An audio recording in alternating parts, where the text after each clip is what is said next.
하나님께서 주신 말씀은 사무엘상 20장 17절에서 34절까지 말씀입니다. 사무엘상 20장 17절에서 34절까지 말씀입니다.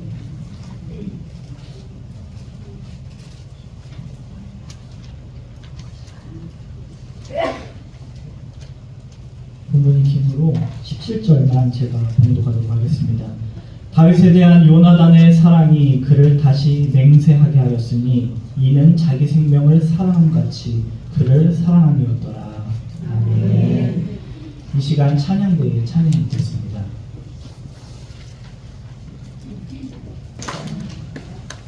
나의 빛이요 나의 구원이신 하나님, 누가 나를 구원하겠습니까? 아버지 하나님의 구원이 우리에게 임하였음을 이 시간에 선포합니다. 이 시간 하나님의 말씀을 받을 때에 사람의 말이 아닌 하나님의 말씀으로, 성령의 말씀으로 받아들일 수 있도록 우리의 마음을 정케하여 주시옵소서. 이 모든 말씀 주 예수 그리스도의 이름으로 기도드립니다. 아멘. 할렐루야. 아멘. 우리 옆에 사람과 인사하겠습니다. 뭐라고 인사할까? 당신이 계셔서 다행입니다.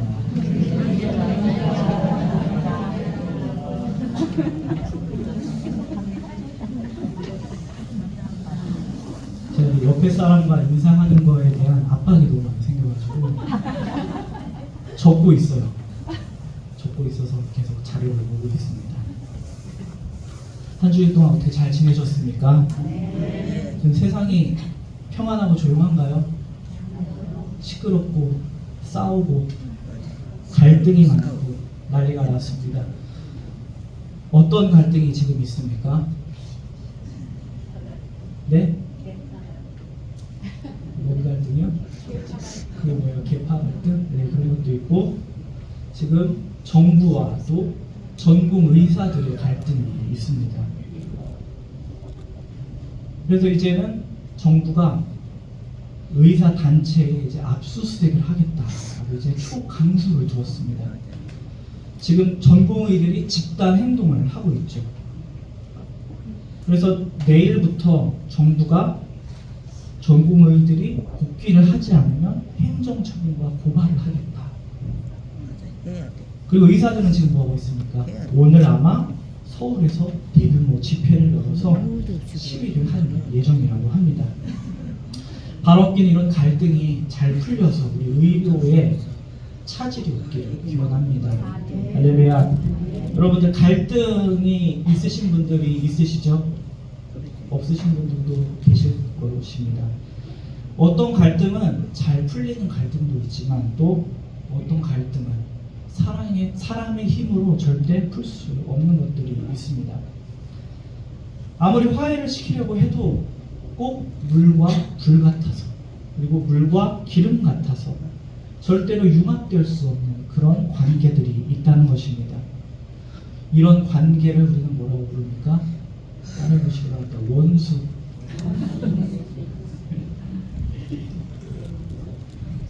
왼수. 그렇죠? 반면에 어떤 사랑은 어떻습니까? 사람이 이해할 수 없는 것들도 있습니다.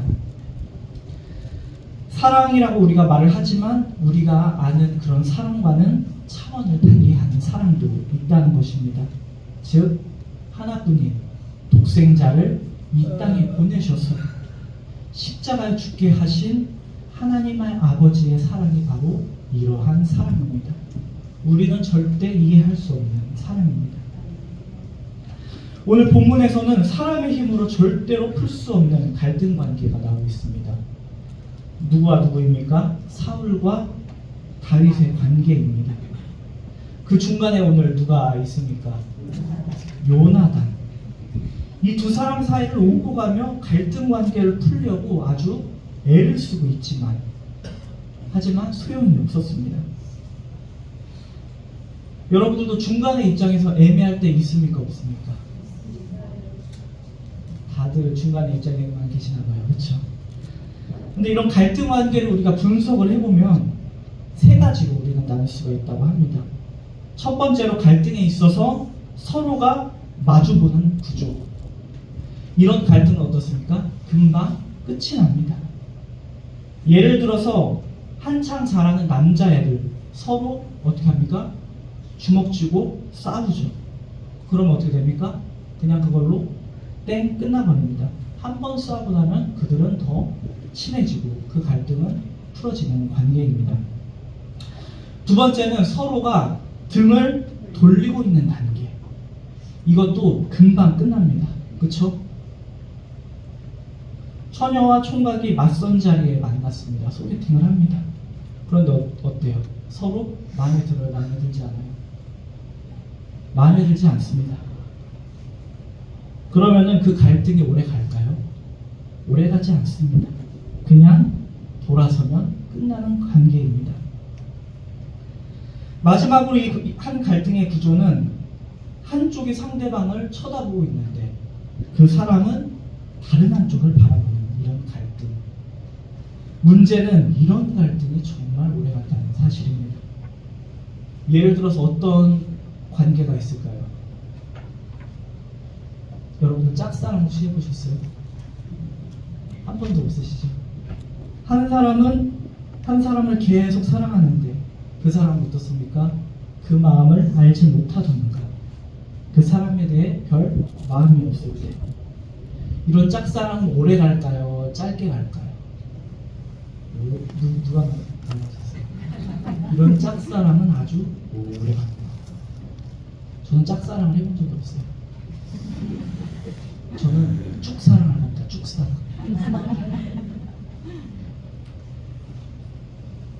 근데 비슷하지만 다른 모양이 또 있습니다. 한 사람은 죽어라 미워하고 싫어하는데 또 한 사람은 별 마음이 없고 싫어하는 마음이 없는 것입니다. 이 사람 또한 미운 마음이 있다면 서로 싸우거나 갈등이 쉽게 끝나버립니다. 그런데 이 마음은 미움의 마음이 없다는 것입니다. 한쪽은 계속 싸우자고 하지만 한 사람은 우리가 왜 싸워야 하는가? 이제 그만 싸우자 라고 이야기합니다. 이렇게 되면 한 사람은 쫓아가지만 또 한 사람은 어떡합니까? 계속해서 도망을 가는 것입니다. 한 사람은 계속 싸우자고 하지만 다윗은 나는 싸우지 않겠다. 이게 바로 오늘 사울과 다윗의 갈등 구조라는 것입니다. 사울은 다윗이 정말 싫었습니다. 여러분들 싫어하는 사람 혹시 있으십니까? 저는 정말 싫어하는 사람이 있었어요. 그 사람이 누구냐? 제가 군대에 있을 때 미국에서 온 혀가 약간 꼬부라진 후임이었습니다. 말을 되게 안 듣고 자기가 분리하면 한국말을 못 알아듣는 척이에요. 저보다 한 2달 정도 후임이었는데 이상하게 제 말만 안 듣는 것 같아요. 군대 갔다 오신 분들은 다 그 미묘한 그 기싸움을 아실 겁니다. 겉으로는 나한테 선임인 척을 하는데 어떻습니까? 무시하는 느낌이 자꾸 드는 거예요. 근데 이 친구가 후임들을 괴롭히기 시작하는 거예요. 심지어 일을 안 한다고 그 작업을 하다가 낫으로 후임을 이렇게 위협하기도 했습니다. 그래서 제가 어떻게 할까 하다가 제가 그때 고충 상담병이었거든요. 근데 저한테 고충을 이야기하는 사람이 너무 많아가지고 그것을 제가 지휘관에게 이야기를 했습니다. 그래서 그 친구가 전출을 가게 됐어요. 그러니까 다른 곳으로 떠나게 됐습니다. 그래서 다시 안 볼 사이니까 저도 어떻게 보면은 그런 결정을 내렸습니다. 그래서 굉장히 미워했던 사람이고 제 마음에 또 오랫동안 남았습니다. 그리고 그 친구는 전역을 하면 다시 미국으로 돌아간다고 하는 얘기만 제가 알고 있었는데 이렇게 되면 다시 만날 일도 없고 화해할 겨를도 없을 것이라고 생각을 했습니다. 그런데 인천공항이 새로 이제 개발이 되고 구경을 갔어요. 근데 제가 누구를 만났을까요? 한 3년 만에 그 친구 이주은 일병을 만나게 된 겁니다. 그런데 만났을 때는 그런 감정의 깊은 골맞던 것이 다 사라지고 안부도 묻고 서로 용서하고 미안하다고 사과를 하며 이렇게 풀었던 기억이 나는 것입니다. 그때 제가 사과를 하지 못했다면 평생 사과를 하지 못했을 것입니다. 이처럼 여러분들도 마음에 미워하는 사람들이 있을 것입니다. 할렐루야. 용서하시기를 주님의 이름으로 축원합니다. 사울은 이 다윗이 정말 믿고 싫었습니다. 왜냐? 사울에게 있어서 다윗은 누구입니까? 자기의 왕위를 뺏어갈 자였기 때문에. 그래서 다윗은 꼭 사울에게 걸림돌이 되는 사람이었습니다. 그래서 사울은 다윗을 죽이려고 몇 번이나 시도합니까? 6번이나 시도를 합니다. 그러나 번번이 성공하지 못했습니다. 사울은 쫓아가고 다윗은 계속해서 그 자리를 피해 도망갔기 때문입니다. 그리고 다윗은 이런 자기를 죽이기 위한 사울을 죽일 수 있는 기회도 있었습니다. 하지만 다윗은 어떻게 합니까? 사울을 죽이지 않고 다시 도망을 갔습니다. 우리도 어떻습니까? 당한 것이 많고 내가 억울한 마음이 많이 들 때는 어떻게 합니까? 내가 꼭 기필코 이 사람에게 복수하리라. 내가 나중에 더 잘 돼서 이 사람에게 꼭 보복하리라. 이런 것들이 우리에게 너무나 익숙합니다. 우리가 텔레비전을 보거나 드라마를 봐도 이런 이야기들이 굉장히 많이 나오고 있습니다. 옛날에 영화를 보면 또 그렇죠. 누가 나옵니까? 어릴 적에 부모님을 죽인 누가 나옵니까? 원수가 나옵니다. 그래서 열심히 수련을 해서 그 원수를 어떻게 합니까? 처단을 합니다. 그럼 어떤 일이 생깁니까? 그 아들이 또 그것을 보고 나의 아버지를 죽인 원수라고 하면서 계속해서 복수가 되물림되는 것을 우리는 잘 봤습니다. 이런 스토리가 난무하는 세상을 우리가 살고 있다는 것입니다. 그런데 우리는 어떤 스토리를 따라가야 할지 선택해야 하는 상황이 우리를 찾아옵니다. 여러분은 어떤 스토리를 선택하시겠습니까? TV나 세상 사람이 이야기하는 그런 이야기를 따르시겠습니까? 아니면 성경이 이야기하는 스토리를 따르시겠습니까? 그렇죠?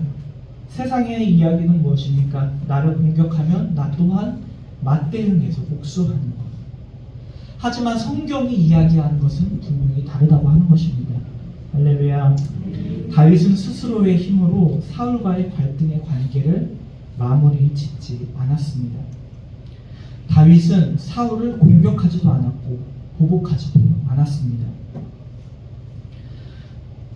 결국에 사울은 어떻게 됩니까? 다윗과 상관없이 스스로 망하게 되는 것입니다. 다윗은 이러한 사울의 죽음에 관여한 바가 전혀 없습니다. 사람이 도망가다 보면 쫓아오는 사람이 지쳐버리거나 포기하거나 자기가 알아서 넘어진다는 것입니다. 성경은 오늘 저와 여러분에게 어쩌면 이러한 삶을 요구할지도 모르겠습니다. 그래서 예수님께서도 말씀을 하셨습니다. 나는 너희에게 이르노니 악한 자를 대적하지 말라. 누구든지 내 오른뺨을 치거든 어떻게 하라? 왼편도 돌려대며 너를 고발하여 속옷을 가지려고 하는 자에게도 무엇까지 내주어라? 겉옷도 내주어라. 이처럼 하나님의 백성들은 악순환을 끊을 수 있는 방법을 택해야 하는 것입니다. 베드로는 예수님께 나아가서 여쭙습니다. 형제가 자신에게 죄를 범하면 몇 번까지 용서를 해주려 하는가? 베드로는 물어봅니다. 7번까지 용서해야 하는가? 하지만 예수님께서 어떻게 대답하십니까? 예수께서 이르시되 내게 이르노니 7번뿐만 아니라 7번을 70번까지도 할지니라. 할렐루야. 목소리가 자꾸 적어지시네요. 하지만 이게 성경적인 삶이라는 것입니다. 우리가 인생을 살다 보면 내가 잘못을 하지 않았는데도 부당한 대우를 받을 때가 너무 많다는 것입니다. 내가 너무 큰 손해를 보고 손실을 입고 억울한 상황에 처하게 됩니다. 그럴 때 우리는 맞서 싸우기보다는 다윗과 같은 자세를 취해야 할 때가 있습니다. 그것이 무엇입니까? 모든 것을 하나님께 맡기고 겸손히 인내하는 것입니다. 할렐루야. 우리는 이런 상황에서 계속 다윗처럼 쫓겨다니는 신세로는 있을 수가 없습니다. 그럼에도 불구하고 저와 여러분은 세상과 이웃과 싸우지 마시기를 주님의 이름으로 축원합니다.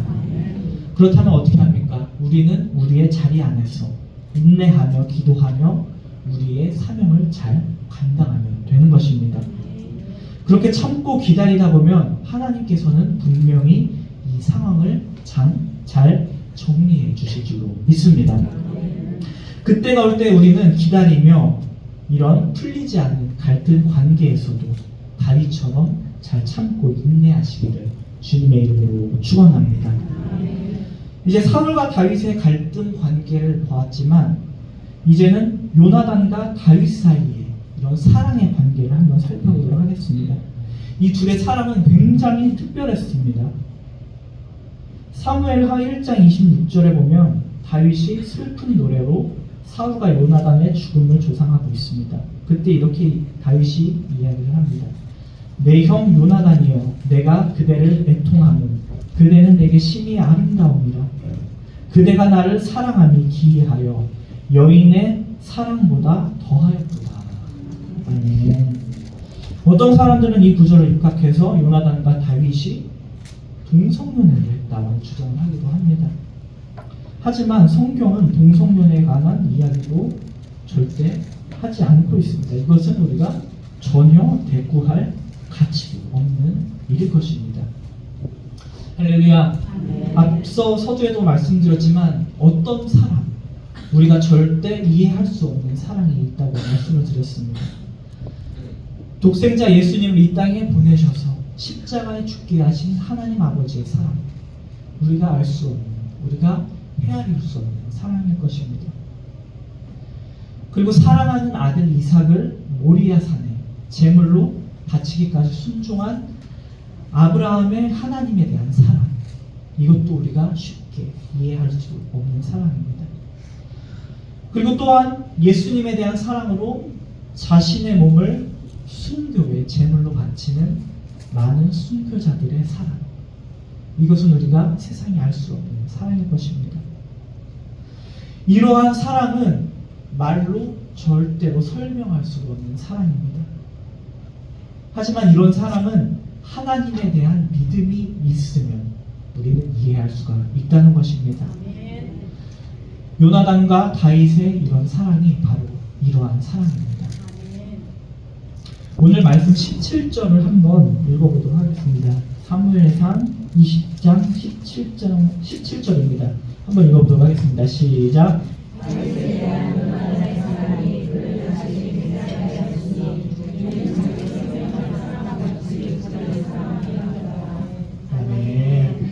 오늘 우리가 함께 읽었던 이 단락은 세 차례 언급되는 것이 있습니다.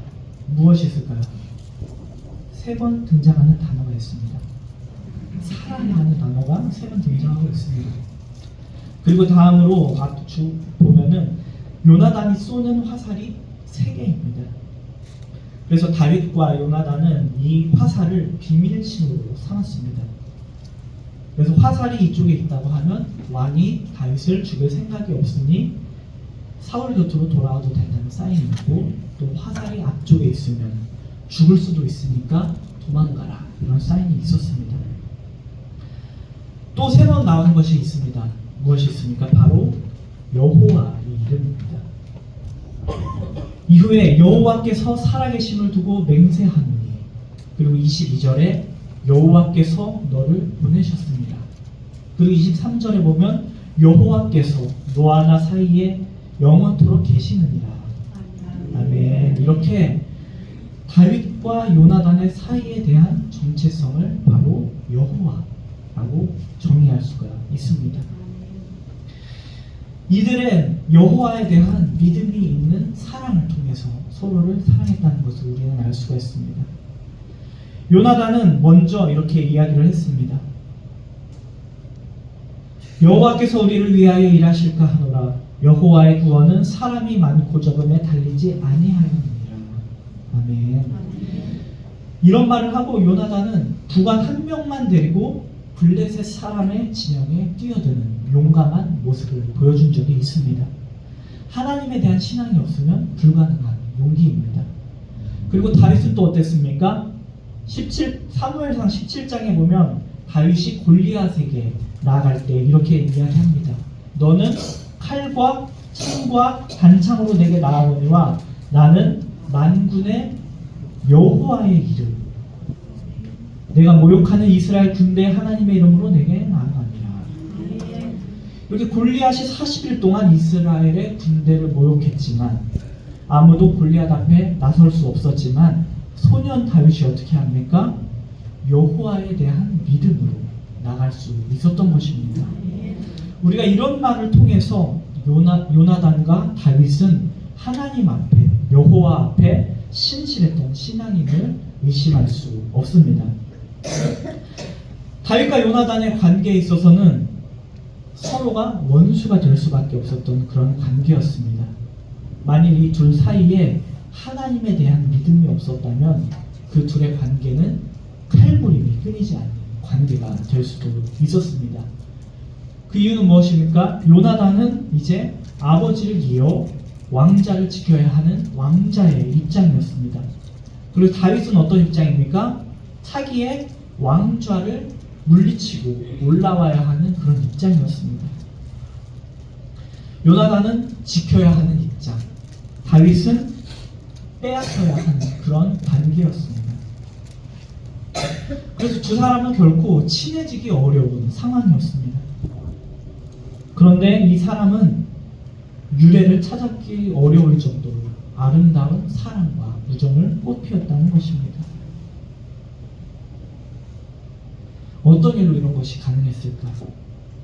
먼저 두 사람에게는 하나님 여호와에 대한 뜨거운 신앙이 있었던 것입니다.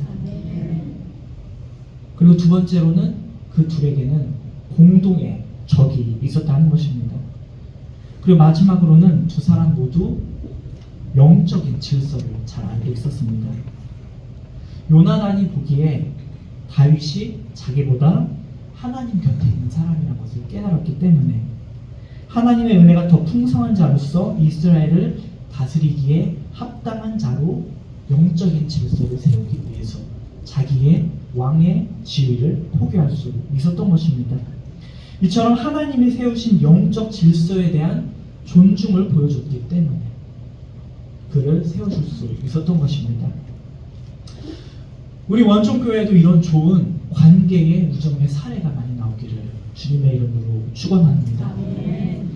우리가 세상에서 골리앗이라는 적과 싸우는 일은 어쩔 수 없겠지만 우리가 교회 안에서 만나는 사람들을 적으로 삼지 않기를 주님의 이름으로 축원합니다.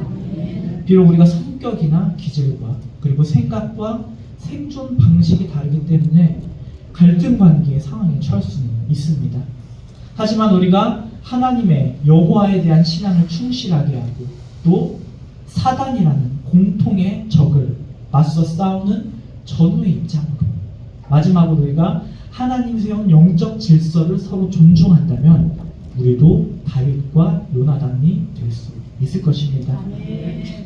그래서 이 우정의 이야기는 오늘 우리 교회에도 큰 도전이 되는 것입니다. 오늘날 세상과 교회는 대립되는 구조 가운데 있습니다. 이런 갈등 구조에 교회와 세상이 있는 것입니다. 그래서 전도란 무엇입니까? 우리가 세상에서 세상의 사상과 이념, 삶의 방식에 물든 사람들을 구출을 해서 세상으로부터 교회로 데려오는 것이 바로 전도일 것입니다. 우리가 의사로 따지면 살리는 일, 영적으로 그들을 살리는 일이 전도입니다. 하지만 우리가 영적인 파업에 있으면 되겠습니까? 아닙니다. 우리도 이런 전공의들처럼 다시 돌아오는 것처럼 영을 살리는 일에 다시 돌아오시기를 주님의 이름으로 축원합니다. 하지만 세상의 입장에서 교회는 무엇이냐? 자꾸 사람들을 꼬드겨 빼앗아가는 약탈자라고 생각을 할지도 모릅니다. 교회 잘 다니던 사람이 세상의 유혹에 빠져서 교회에 나오지 않았습니다. 또 교회에 나와도 다시 세상의 풍습에 빠져 세상으로 돌아가기도 합니다. 어떻게 보면 세상과 교회는 갈등 관계에서 가장 충돌하기 쉬운 위치에 놓여져 있는 것입니다. 우리는 이런 세상과 등지며 원수처럼 살아야 할 것인가? 여러분들 세상과 등지고 사시겠습니까? 오늘 예배가 끝나도 나는 교회에 살겠다. 세상으로 돌아가지 않겠다. 한번 손 들어보시게. 세상과 등지며 살겠다. 다행히 한 분도 안 계십니다. 하지만 이 세상은 원수가 아니라는 것입니다. 할렐루야. 하나님이 세상을 창조하셨습니다. 그리고 하나님이 이 세상을 어떻게 하셨습니까? 하나님이 이 세상을 이처럼 사랑하사 독생자를 주셨으니 이는 저를 믿는 자마다 멸망치 않고 영생을 얻게 하려 하심이라. 할렐루야. 그래서 교회와 성도는 이 세상 가운데 뭐가 되어야 합니까? 빛과 소금이 되어야 하는 것입니다. 비록 세상이 하나님을 알지 못할지라도 우리 교회는 여호와 신앙으로 세상에 접근해야 한다는 것입니다. 그리고 우리가 살고 있는 이 세상은 교회가 세상이 함께 해결할 때 해결해야 할 공동의 문제들이 있다는 것입니다. 빈곤에 대한 퇴치와 그리고 지역사회의 가난과 고통, 그리고 아이들을 돌보는 일, 복지 문제, 수많은 과제들을 우리는 교회와 함께 대처해야 한다는 것입니다. 바로 앞뒤 우리 교회 또한 이런 문제들을 놓고 많은 고민을 하고 많은 해결을 하기를 주님의 이름으로 축원합니다. 그래서 하나님이 세운 영적 질서에 따라 우리가 모든 일을 양보할 것은 양보하고 또 앞세울 것은 절대 양보하지 않으면서 우리의 교회를 정체성을 잘 지키는 가운데 이 지역과 사회를 변화시켜야 할 것입니다. 할렐루야. 그래서 우리의 교회를 먼저 지키는 것은 절대 양보할 수 없으며 또 그 외에 다른 것들을 우리가 많이 도와주고 지역사회를 위하여 열어주는 것은 우리가 얼마든지 고려해야 할 것입니다. 그래서 마지막으로 우리는 이 지역사회의 갈등 관계가 교회가 갖는 것이 아니라 다윗과 요나단처럼 교회와 우리가 사는 이 지역에 우호적인 좋은 모범이 되는 우리 원종교회가 되기를 주님의 이름으로 축원합니다. 기도하시겠습니다. 거룩하신 아버지 하나님, 은혜와 사랑을 감사합니다. 아버지, 우리가 세상과 등지는 것이 아니라 이 세상과 함께 공존하며 그리스도의 신앙을 통하여서 아버지 귀한 것들을 세워나가는 하나님의 일을 잘 감당할 수 있도록 주님 이 시간 우리와 함께하여 주시옵소서. 아버지, 우리가 세상과 등지지 않고 세상을 사랑하시는 하나님처럼 우리 이 세상을 경외하며 아버지 긍휼히 여기는 마음을 통하여서 아버지 더불어 살아가는 귀한 지혜를 허락하여 주시옵소서. 이 모든 말씀은 주 예수 그리스도의 이름으로 기도드립니다. 아멘. 우리 찬송가 151장